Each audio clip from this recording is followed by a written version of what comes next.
അവൻ ഇവിടെയില്ല, അരുൾ ചെയ്തതുപോലെ അവൻ ഉയർപ്പിക്കപ്പെട്ടു. അതെ, മരണത്തെ ജയിച്ച് വിജയശ്രീലാളിതനായ യേശു സമാധാനത്തിൻ്റെ പ്രതീകമായി നമുക്ക് മുമ്പിലായിരിക്കുന്നു. ക്രിസ്തുവിൻ്റെ പുനരുത്ഥാനത്തെ അനുസ്മരിക്കുന്ന ഈസ്റ്റർ ദിനം പ്രത്യാശയുടെയും സ്നേഹത്തിൻ്റെയും വിജയത്തിൻ്റെയും സന്ദേശമാണ് നൽകുന്നത്. തിന്മയ്ക്കും മരണത്തിനു മുകളിൽ നന്മയും ജീവനും നേടിയ വിജയത്തെ ഇത് ഉദ്ഘോഷിക്കുന്നു. ദുഃഖവെള്ളിയാഴ്ചയ്ക്ക് ശേഷമുള്ള ഈ സന്തോഷ ദിനം ജീവിതത്തിൽ പുതുജീവനും ഉന്മേഷവും പകരുന്ന പ്രത്യാശയുടെ പുലരിയാണ്.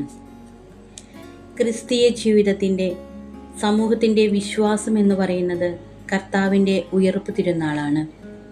അതുകൊണ്ട് തന്നെയാണ് വിശുദ്ധ പൗലോസ് ശ്ലീഹ കൊരിന്ത്യസുകാർക്ക് എഴുതിയ 1-ാം ലേഖനം 15-ാം അധ്യായം 14-ാം വാക്യം ഇപ്രകാരം പറയുന്നത്: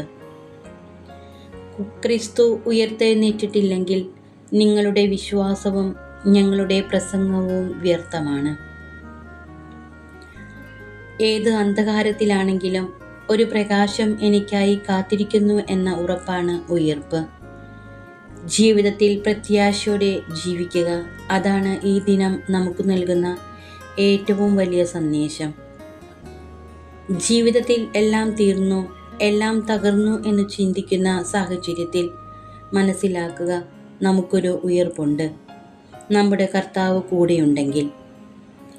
ഉത്കണ്ഠാകുലരായി യഹൂദരെ ഭയന്ന് മുറിയുടെ വാതിലുകൾ അടച്ച് ഭയത്തോടെയിരുന്ന ശിഷ്യഗണത്തിന് മധ്യേ നിങ്ങൾക്ക് സമാധാനം എന്നരുൾ ചെയ്ത് സന്നിഹിതനായവൻ, എമാവുസിലേക്കുള്ള യാത്രയിൽ അനുയാത്ര ചെയ്തവൻ, സംശയങ്ങളും സന്ദേഹങ്ങളും ഉയർന്നപ്പോൾ പരിഹാരം പറഞ്ഞവൻ, അങ്ങനെ ജീവിതത്തിൽ എല്ലാ അനുഭവങ്ങളിലും അവസ്ഥകളിലും ഉയർത്തെഴുന്നേറ്റ ക്രിസ്തുവിൻ്റെ സാന്നിധ്യവും ശക്തിയും അനുഭവിച്ചറിയുക ഇന്നിൻ്റെ ആവശ്യം കൂടിയാണ്.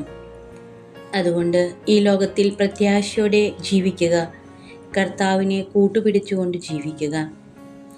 ജീവിതത്തിൽ ഏത് പ്രതികൂല സാഹചര്യങ്ങളിലും നമ്മെ കൈവിടാതെ നമ്മോടുകൂടെ ആയിരിക്കുന്ന ഒരു ദൈവമുണ്ടെന്ന വിശ്വാസത്തോടെ ജീവിക്കുക. മരിച്ചവരിൽ നിന്ന് ഉത്ഥാനം ചെയ്ത ക്രിസ്തുവിൻ്റെ ചൈതന്യം നമ്മുടെ ജീവിതങ്ങളിലും ഉണരട്ടെ.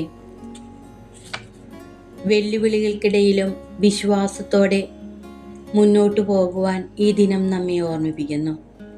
ഈസ്റ്റർ ദിനം എല്ലാവരിലും നല്ലൊരു നാളെയെക്കുറിച്ചുള്ള പ്രത്യാശ നിറയ്ക്കട്ടെ. ഏവർക്കും ഈസ്റ്റർ ദിനത്തിൻ്റെ ആശംസകൾ.